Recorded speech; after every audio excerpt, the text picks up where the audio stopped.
Hello, Achim Yekarim, Shavua Tov, Shavua Mevorach. Have an amazing story for you, but I'm going to finish it off with this just to make you hear it.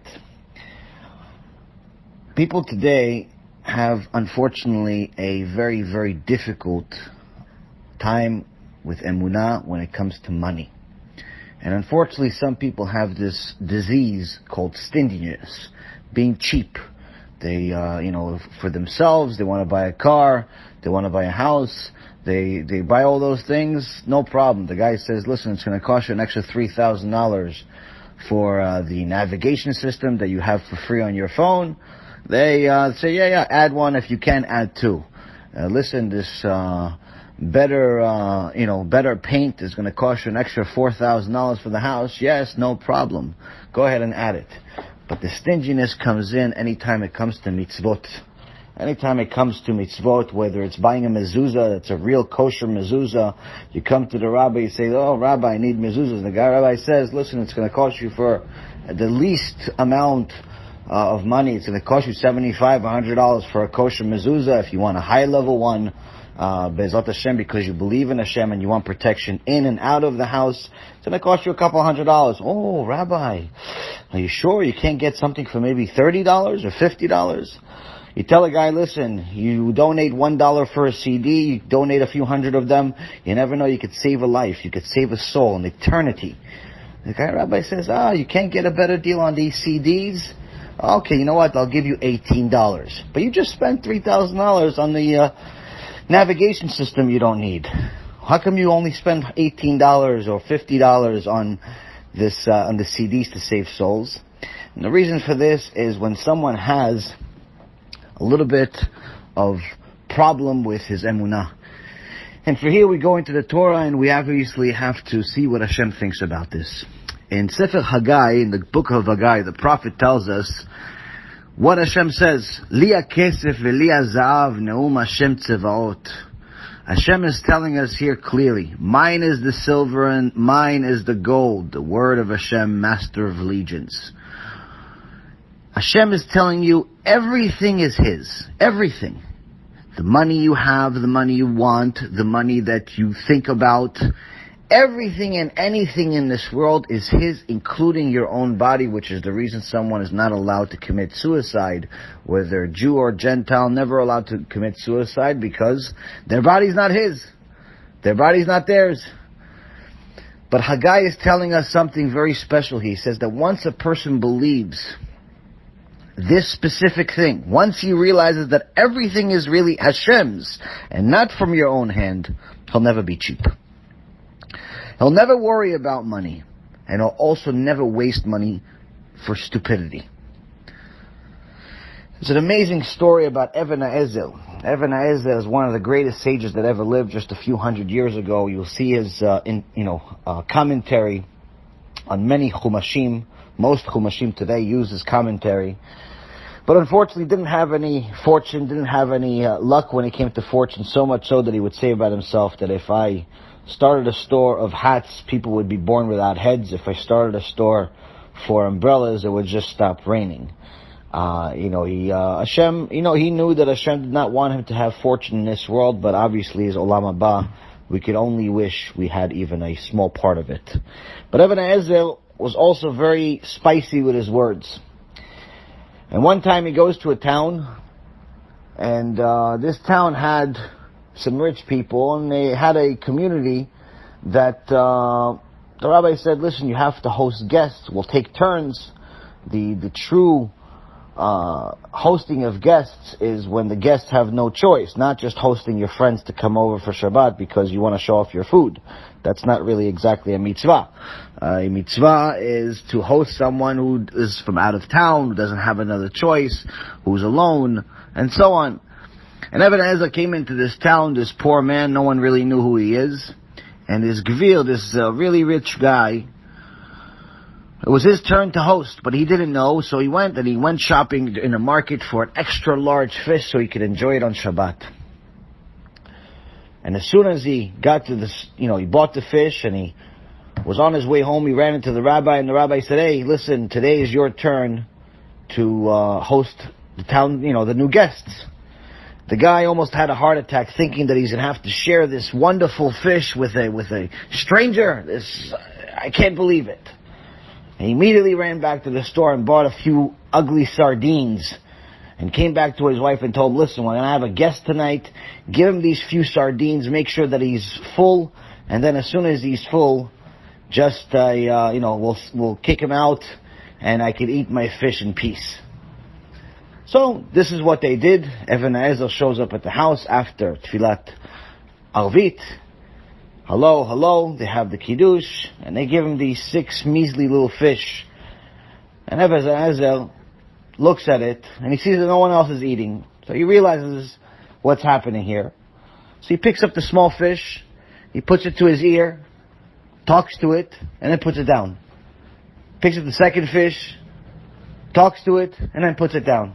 And this is the way he does for all of these fish that he has in front of him. So the guy, the cheap guy, is saying, what's going on here? What do you, talk to fish? He goes, oh yeah, listen, when you learn some Torah, you could talk to animals. And he says, really? What they say? He says, well, actually, I was asking them, what happened in Mitzrayim? What happened in Egypt? So the first fish said, no, you know what, I don't really know. Ask my brother. So I asked his brother.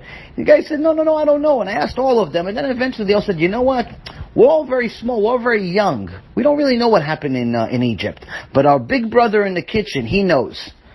So Evanel looks at him, he goes, why don't you bring his big brother out? So you see, Evanel was wise. And the cheap guy was caught in an uncomfortable situation. But nonetheless, what is the cost of being cheap? Why are people cheap? Why do they have such lack of emunah? Why do they have such a difficult time giving money? Anytime we work, if we don't say B'Shem Hashem Na'aseh V'Natzliach, if we don't say in God's name we'll do and we'll succeed, we're not putting things into perspective. We're thinking that our hard efforts are going to be the ones that succeed. Our hands and labor and mind and thoughts are going to be the ones that lead to our success. And the reality of it is that this is as false as can be. Hashem has everything in His hands. As He says, Liya kesef v'liya zahav, mine is the silver and mine is the gold. It's mine. If you want a piece of it, give me a reason. There's an amazing story about Rabbi Yosef Chaim Sonnenfeld that lived about 7 years ago, who lived his life completely full of emunah. One day his wife tells him, dear Rabbi, we're out of food and the store owner is not willing to sell us anything on credit. What should we do? Rabbi Sonnenfeld immediately closed his books. He says, if this is what it is, I'll go get you money. He says, well, what are you going to do? Do you know how to do anything, sell anything? He goes, no, I'm going to go do what I always need to do. He says, what do you need to do? He goes, I have to go ask my father. He goes, your father died? He goes, no, my father upstairs. Hashem, I have to go ask him. The wife didn't say anything. She was Tmima, very simple. She trusted the husband. She trusted the rabbi. And off he went. He didn't know that one of his students just came to see him and saw the rabbi walk away, so he decided, you know what, where's the rabbi going? He never leaves his books. Let me follow him. So he followed the rabbi. He sees the rabbi walk for about 10 minutes, praying to Hashem, talking to Hashem. After 10 minutes, he bends over, picks up something, and returns home. The student, as soon as he got to the house, he says, Kvod Rabbi, I couldn't hold myself. What happened? What happened? What did you do? Why did you leave the house? He says, I went to ask Hashem for money. He goes, you know, what happened? He goes, He gave me money. He goes, what money? He goes, I went 10 minutes, and eventually when Hashem accepted my prayer, I looked down and I saw that there's a gold coin. I picked it up and I came back, and now we have money. The student was baffled. Anyone that's listening to this story is baffled. How could this be? But for Rabbi Sonnenfeld, this was normal. This was 100% normal, as it says in Isaiah chapter 26:4. Bitchu be'Hashem ad ki be'ya Hashem tzur olamim. Trust in Hashem forever, for in God Hashem is the strength of the worlds. If you truly believe that Hashem will give you, He will give you. If you truly believe everything is His, He'll give you a piece of it. But you have to do something. You can't just be one of those guys that says, no, I believe in my heart. Like some people say today, I'm religious in my heart, but in actions, nothing. Babkis. There's no such thing as that. We have to take actions. Just like Nachshon from the tribe of Aminadav went into the Sea of Reeds first before the rest of the nation of Israel, before Hashem crossed the ocean, before Hashem split the ocean, because he wanted to show Hashem that he believed, and not just say he believed. And this is a real life story that I just heard on Friday. Mamash, a miracle. A miracle that I know firsthand, that happened, and I only knew it after the fact. I always tell people, you want to hear a miracle? Call me every day, text me every day, I'll give you a new miracle. We see these every single day, either in ourselves, students, all types of people that really show Hashem that they believe in Him. I know somebody very, very close to me that I didn't know actually, but their kid had a problem. Was born with liquid in his ear.